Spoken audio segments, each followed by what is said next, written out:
once bloody with war. And I met a small group of veterans, Americans and Vietnamese, who witnessed, and I watched the exchange of personal artifacts from that war, identification cards and a diary. It was deeply moving to see the reaction of the Vietnamese and American soldiers. Culmination of 50 years of hard work on both sides to address the painful legacies of war and to choose to work together toward peace and a better future. Nothing about that journey was inevitable. For decades, it would have been unthinkable for an American president to stand in Hanoi alongside a Vietnamese leader and announce a mutual commitment to the highest level of country's partnership. But it's a powerful reminder that our history need not dictate our future. With the concerted leadership and careful effort, adversaries can become partners. Overwhelming challenges can be resolved, and deep wounds can heal. So let us never forget that. When we choose to stand together and recognize the common hopes that bind all humanity, we hold our hands the power to bend that arc of history. My fellow leaders, we gather once more at an inflection point in world history, with the eyes of the world upon all of you, all of us. As President of the United States, I understand the duty my country has to lead in this critical moment, to work with countries in every region, linking them in common cause, to join together with partners who share a common vision of the future of the world, where our children do not go hungry and everyone has access to quality health care, where workers are empowered and our environment is protected, where entrepreneurs and innovators everywhere can access opportunity everywhere, where conflicts are resolved peacefully and countries can chart their own course. The United States seeks a more secure, more prosperous, more equitable world for all people, because we know our future is bound to yours. Let me repeat that again. We know our future is bound to yours. And no nation can meet the challenges of today alone. The generations that preceded us organized this body, the United Nations, and built international financial institutions and multilateral and regional bodies to help take on the challenges of their time. It wasn't always perfect. But working together, the world made some remarkable and undeniable progress that improved the lives of all people. We avoided the renewal of global conflict while lifting more than 1 billion people out of extreme poverty. We together expanded access to education for millions of children. We saved tens of millions of lives that would have otherwise been lost to preventable and treatable diseases like measles, malaria, tuberculosis. HIV/AIDS infections and deaths plummeted, in no small part because of PEPFAR's work in more than 55 countries, saving more than 25 million lives. It's a profound testament to what we can achieve when we act together, when we take on tough challenges, and an admonition for all of us to urgently accelerate our progress so that no one's left behind, because too many people are being left behind.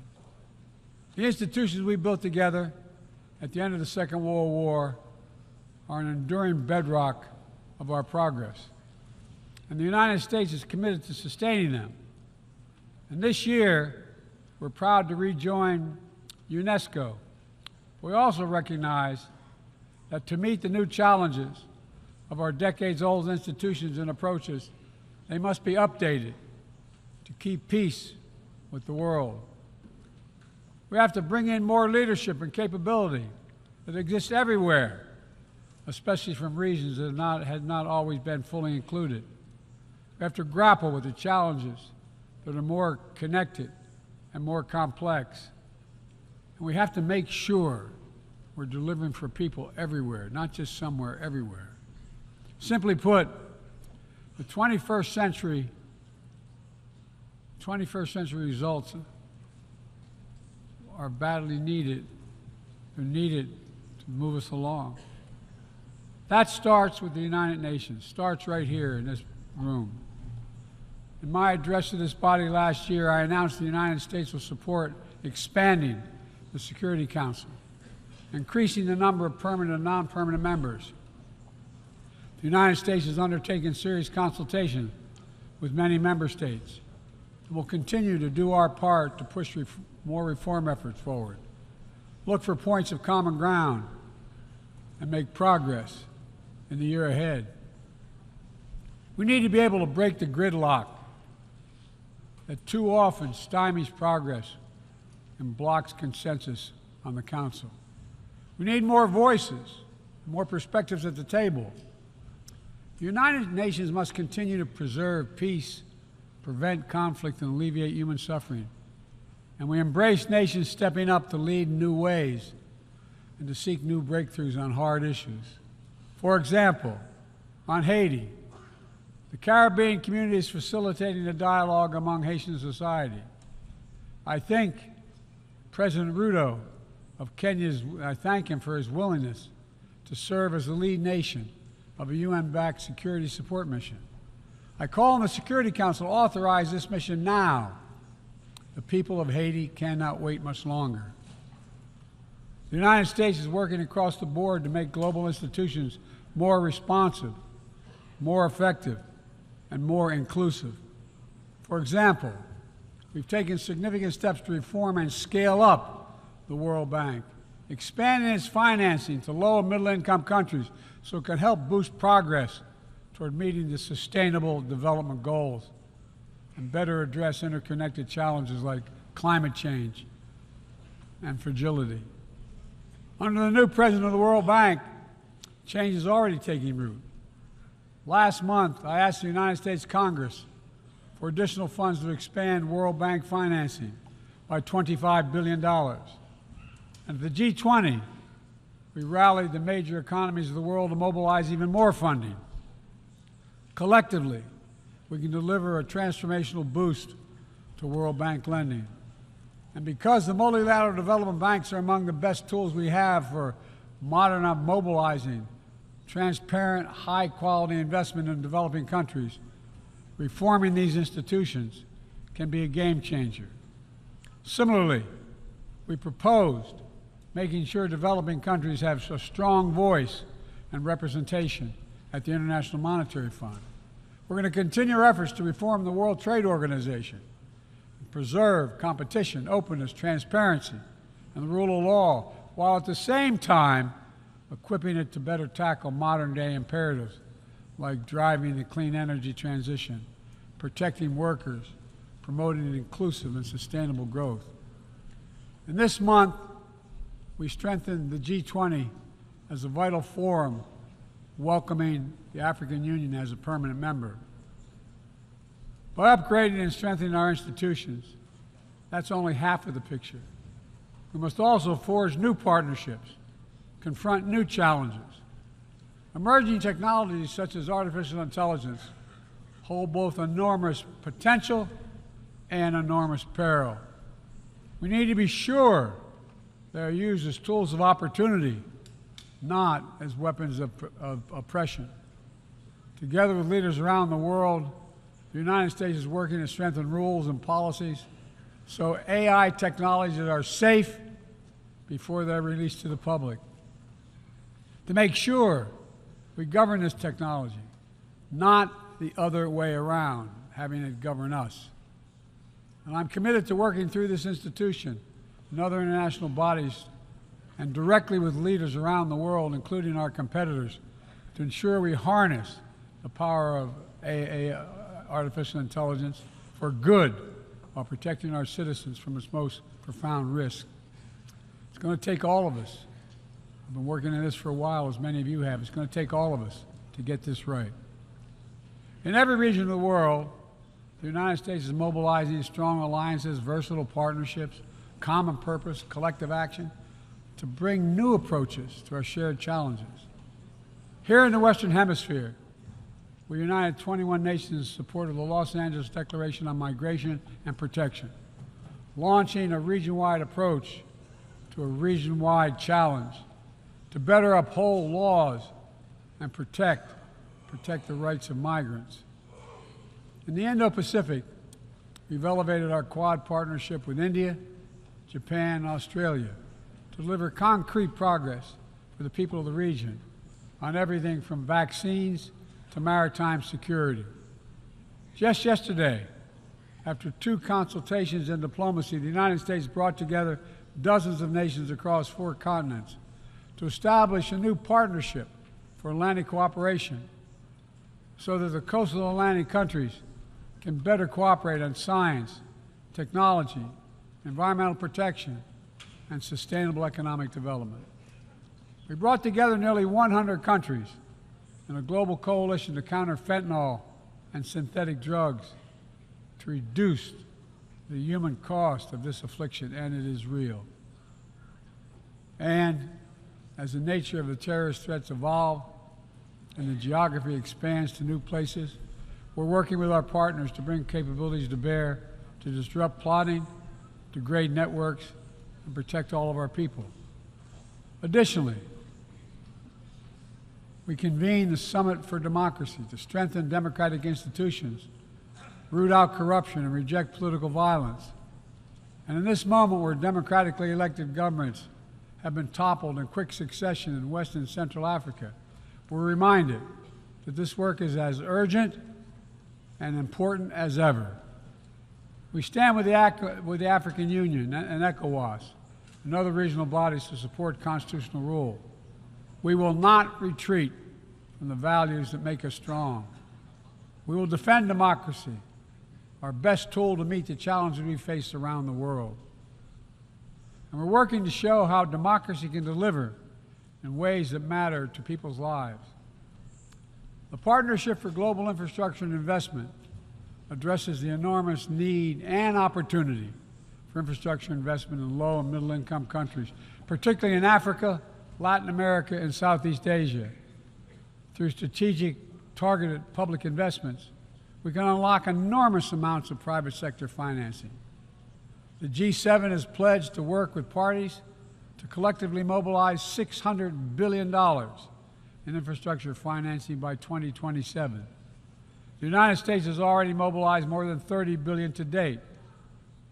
We're creating a race to the top with projects that have high standards for workers, the environment, and intellectual property while avoiding the trap of unsustainable debt.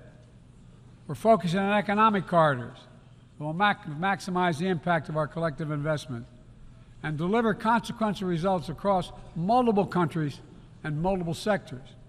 For example, the Libido Corridor will extend across Africa from the western port of Angola to the DRC to Zambia, boosting regional connectivity and strengthening commerce and food security in Africa.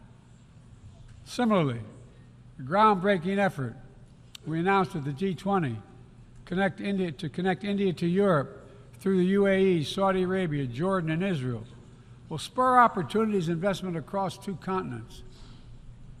This is part of our effort to build a more sustainable, integrated Middle East.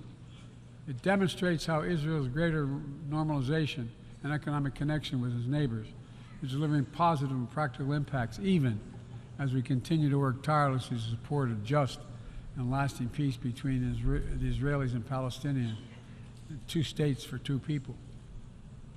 Now, let me be clear. None of these partnerships are about containing any country. They're about a positive vision for our shared future. When it comes to China, I want to be clear and consistent. We seek to responsibly manage the competition between our countries so it does not tip into conflict. I've said we are for de-risking, not decoupling with China. We will push back on aggression and intimidation and defend the rules of the road, from freedom of navigation to overflight to level economic playing field that have helped safeguard security and prosperity for decades. But we also stand ready to work together with China on issues where progress hinges on our common efforts.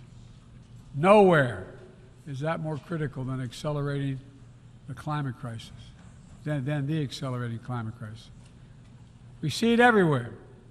Record-breaking heat waves in the United States and China, wildfires ravaging North America and Southern Europe, a fifth year of drought in the Horn of Africa, tragic flooding in Libya.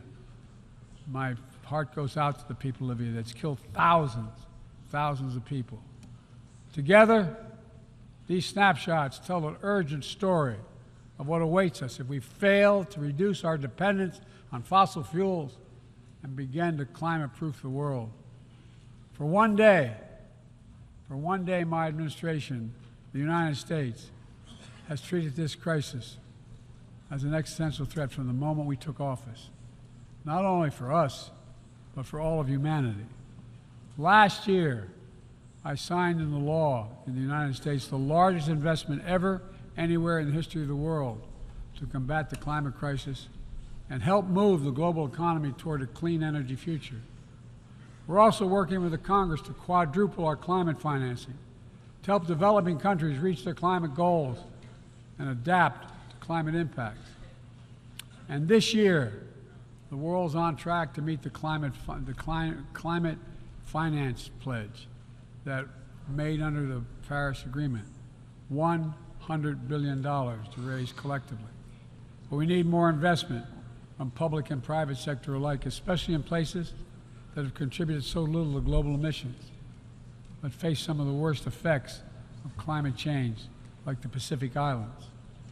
The United States is working directly with the Pacific Island Forum to help these nations adapt, build resilience to the climate impacts, even as we lead the effort to build innovative new partnerships that attack the global challenges from all sides.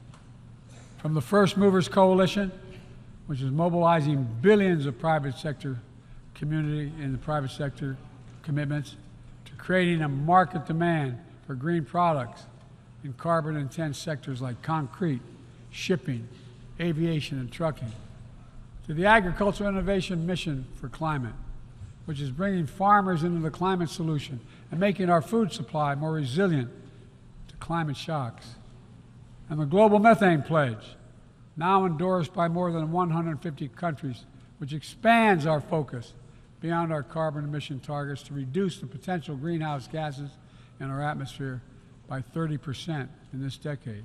It's all within our capacity.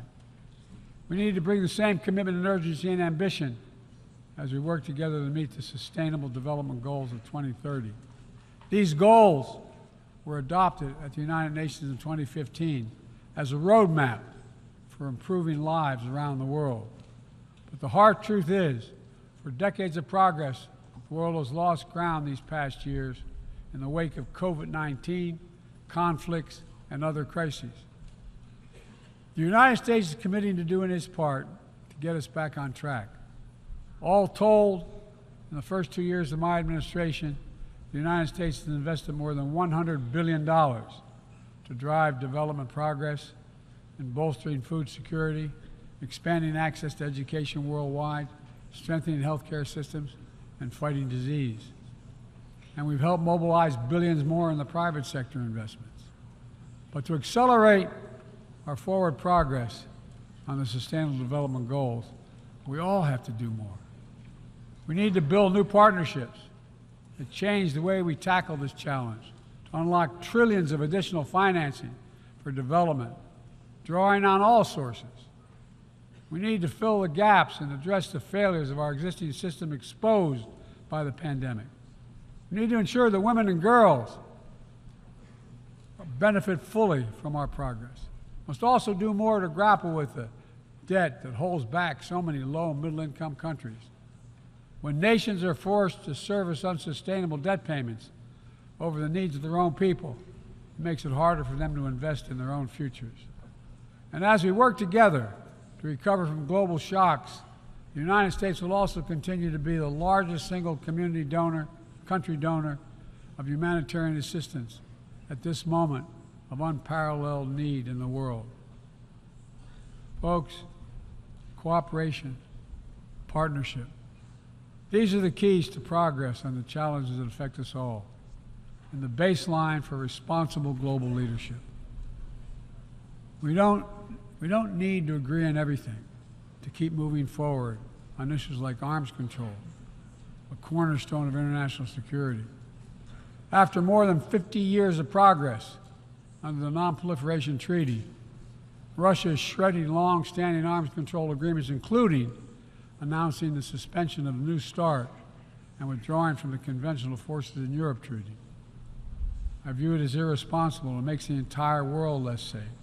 The United States is going to continue to pursue good faith efforts to reduce the threat of weapons of mass destruction and lead by example, no matter what else is happening in the world. This year, we safely destroyed at least the last chemical munitions in the U.S. stockpile, fulfilling our commitment toward a world free of chemical weapons.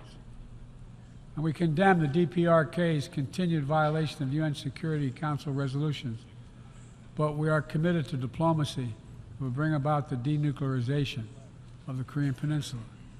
We're working with our partners to address Iran's destabilizing activities that threaten regional and global security, and remain steadfast in our commitment that Iran must never acquire a nuclear weapon. Now, even as we evolve our institutions and drive creative new partnerships, let me be clear. Certain principles of our international system are sacrosanct. Sovereignty, territorial integrity, human rights. These are the core tenets of the UN Charter, the pillars for peaceful relations among nations, without which we cannot achieve any of our goals. That has not changed, and that must not change. Yet, for the second year in a row, this gathering, dedicated to peaceful resolution of conflicts, is darkened by the shadow of war. An illegal war of conquest brought without provocation by Russia against its neighbor Ukraine. Like every nation in the world, the United States wants this war to end. No nation wants this war to end more than Ukraine. And we strongly support Ukraine in its efforts to bring about a diplomatic resolution that delivers just and lasting peace. But Russia alone bears responsibility for this war. Russia alone has the power to end this war immediately. And it's Russia alone that stands in the way of peace, because Russia's price for peace is Ukraine's capitulation, Ukraine's territory, and Ukraine's children. Russia believes that the world will grow weary and allow it to brutalize Ukraine without consequence. But I ask you this: if we abandon the core principles of the United States to appease an aggressor, can any member state in this body feel confident that they are protected? If you allow Ukraine to be carved up, is the independence of any nation secure? I'd respectfully suggest the answer is no. We have to stand up to this naked aggression today and deter other would-be aggressors tomorrow. That's why the United States, together with our allies and partners around the world, will continue to stand with the brave people of Ukraine as they defend their sovereignty and territorial integrity and their freedom.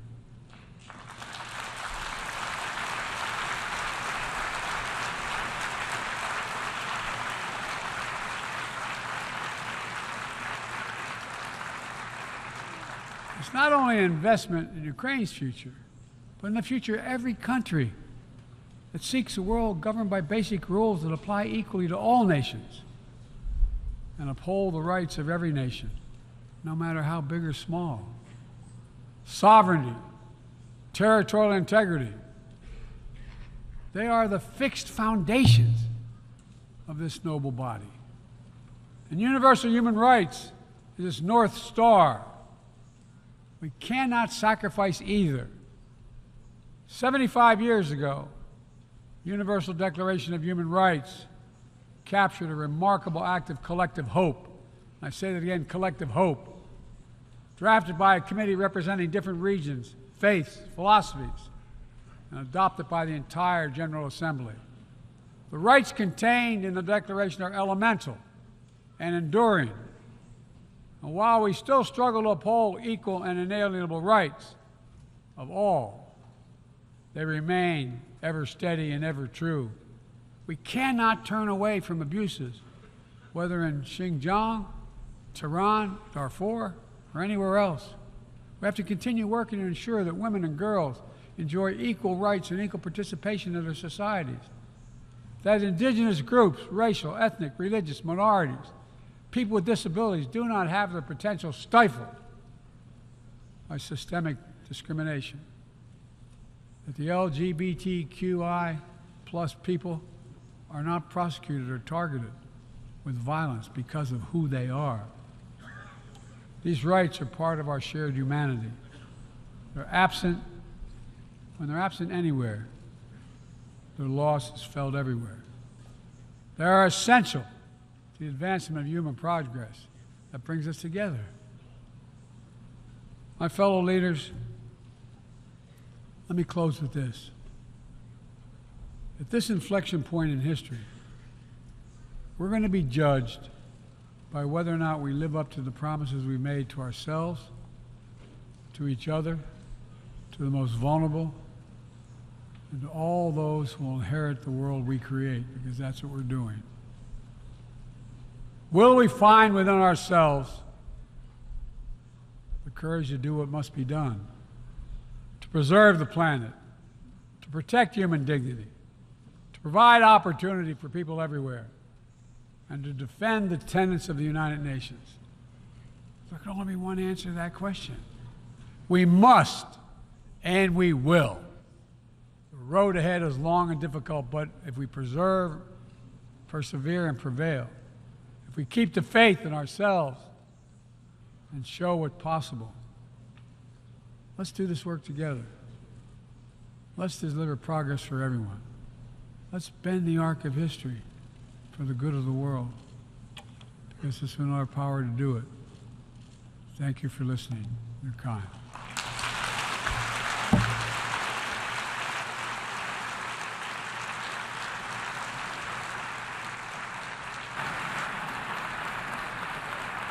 On behalf of the Assembly, I wish to thank the President of the United States of America for the statement just made, and I request protocol to escort His Excellency. May I request